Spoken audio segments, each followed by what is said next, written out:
The wind rattled the church shutters like bones.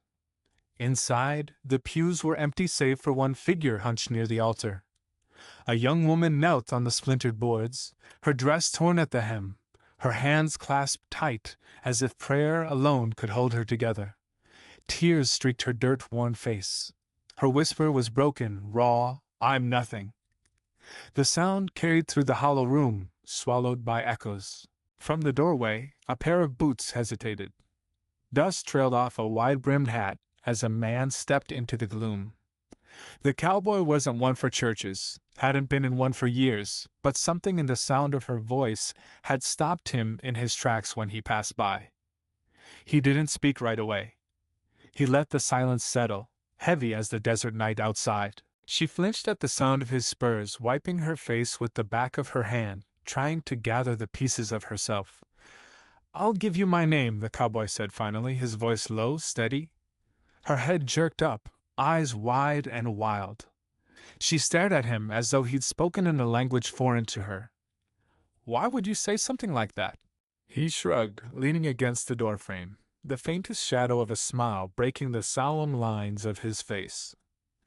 "Because names carry weight. You said you're nothing. Ain't nobody nothing if somebody's willing to stand beside 'em." For a moment she looked ready to laugh, or cry, or collapse.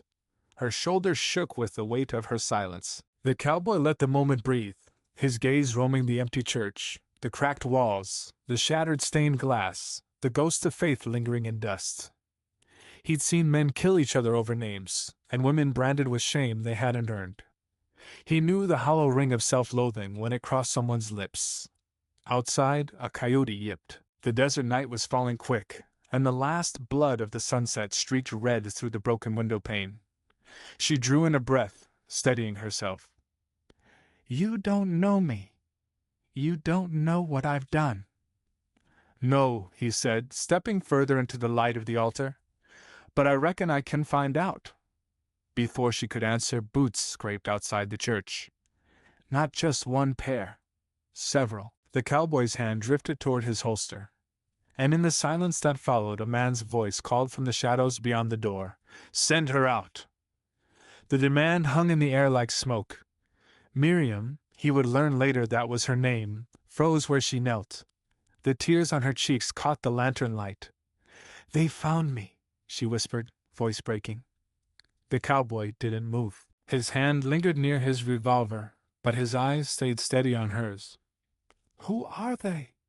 Her lips trembled. "Men who say I shamed their name.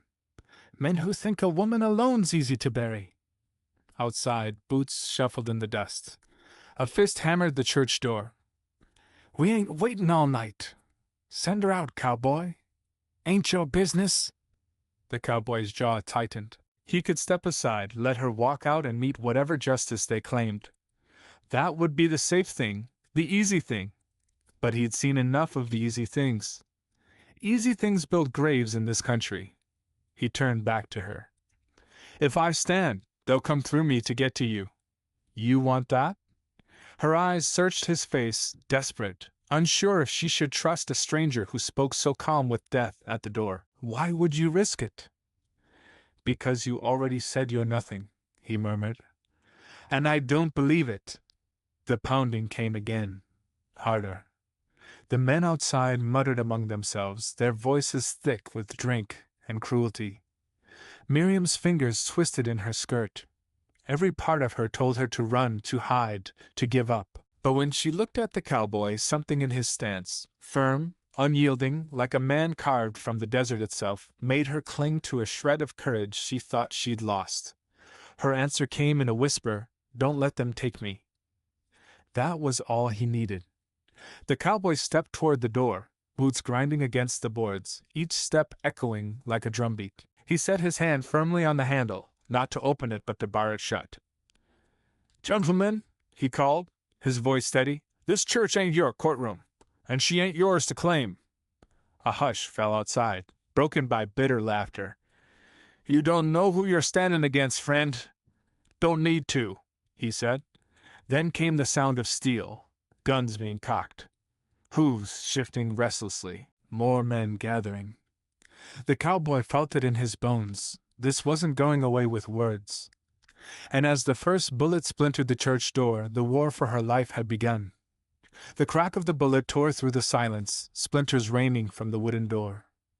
Miriam gasped and stumbled back against the altar, clutching herself as if the sound alone had pierced her chest. The cowboy didn't flinch. He drew his revolver with the same calm as a man setting down his hat, eyes narrowing to slits.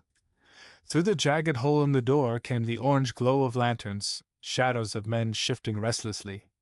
A voice called out, thick with mockery. "You think you can play hero, stranger? Ain't but one way this ends, her in the dirt." The cowboy's tone cut through the night, steady and deliberate. "Then you'll have to come through me." A silence followed, taut as a wire. Then the sound of boots crunching closer. 6, maybe 7 men. The shuffle of horses tethered just beyond. The smell of sweat and whiskey drifted in with the night air through the cracks. Miriam pressed a hand over her mouth to stifle a sob. She whispered, "You can't fight them all." He crouched, checked his revolver. 6 bullets. No more, no less. "I don't need to fight them all. Just need to make 'em think twice." The pounding on the door resumed, harder, until the hinges groaned. Another shot ripped through, burying itself in the church pew beside her. Miriam dropped to her knees, trembling. "Stay low," he told her, voice ironclad. The door burst open with a crash. Lantern light spilled in, painting the floor in fire gold. 3 men surged inside, guns raised, their faces twisted in drunken fury. The cowboy fired once. A man collapsed, screaming, his weapon clattering to the boards. The other 2 froze, startled at the swiftness of it. The cowboy didn't waste breath. He stepped forward, gun leveled steady as stone. "You can leave alive," he warned, voice low, "or you can leave carried." For a heartbeat, it worked. The 2 exchanged uneasy glances. But from outside came more voices, reinforcements, stirred by rage at their comrade's fall. "Burn him out!" one shouted. The acrid scent of kerosene hit the air as a bottle shattered against the doorway, flames licking up the frame. Miriam cried out, pulling back from the spreading fire. The cowboy's jaw clenched. He was running out of time, out of bullets, out of ground to stand on. Smoke coiled thick and black along the rafters, the flames eating at the church door. The men outside jeered, circling like wolves, their shadows dancing against the firelight. Inside, the cowboy guided Miriam behind the altar, crouching low as the pews creaked and popped from the heat. Her hands shook as she clutched his arm. "They'll kill you for me! I can't let that happen." His eyes met hers, steady and unwavering. "You already asked me not to let them take you. I gave my word. That's all I've got." Tears welled in her eyes, streaking through the soot on her cheeks. For the first time since he'd met her, the raw strength beneath her fear broke through. "No one's ever stood for me. Not my kin. Not even my husband, he left me with nothing. You're the first." The cowboy said nothing at first. The crackling flames, the drunken shouts, the smell of kerosene filled the silence. Then slowly he reached into his coat pocket and drew out something small, a silver locket, its surface dulled from years of dust and trail. He held it out. "This was my mother's. She gave it to me before she passed. Told me it was for the day I had someone worth protecting." His voice was quiet, but every word carried weight. "You keep it now." Miriam's breath caught.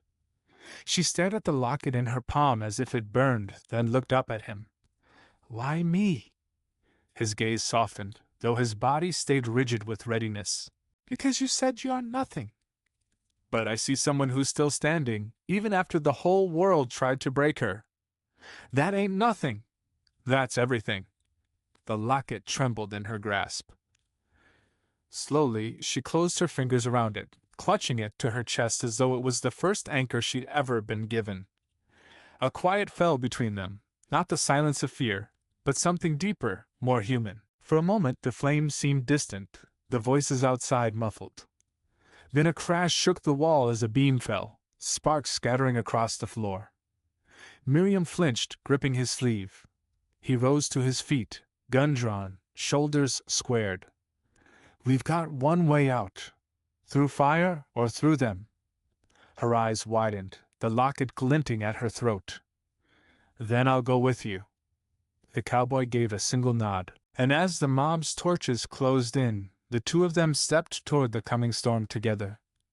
The church doors splintered with a crash, smoke curling outward as the mob surged forward. Flames lit the faces of men twisted with hate. Rifles gleamed, torches hissed. The cowboy stepped through the glow, Miriam just behind him, the silver locket catching firelight at her throat. He leveled his revolver, his boots planted firm on the smoking floorboards. "Last chance," he said, voice carrying through the chaos. "Walk away."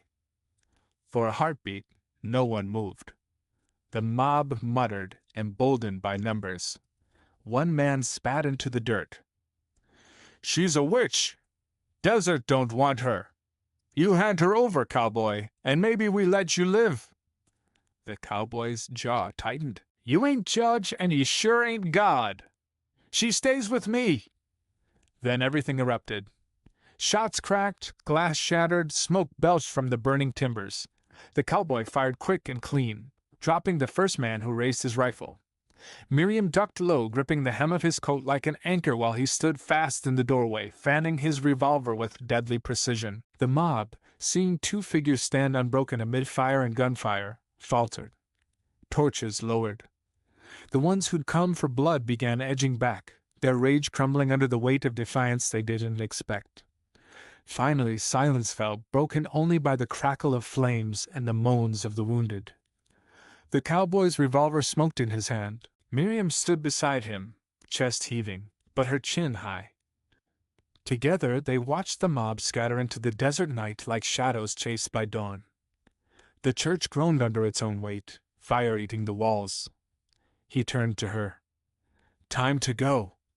They walked out side by side, not as a man and a woman marked by shame, but as two souls who had stood the storm together. Weeks later, long after the town had buried its hatred in silence, Miriam stood on the porch of a new-built cabin at the edge of the rancher's land.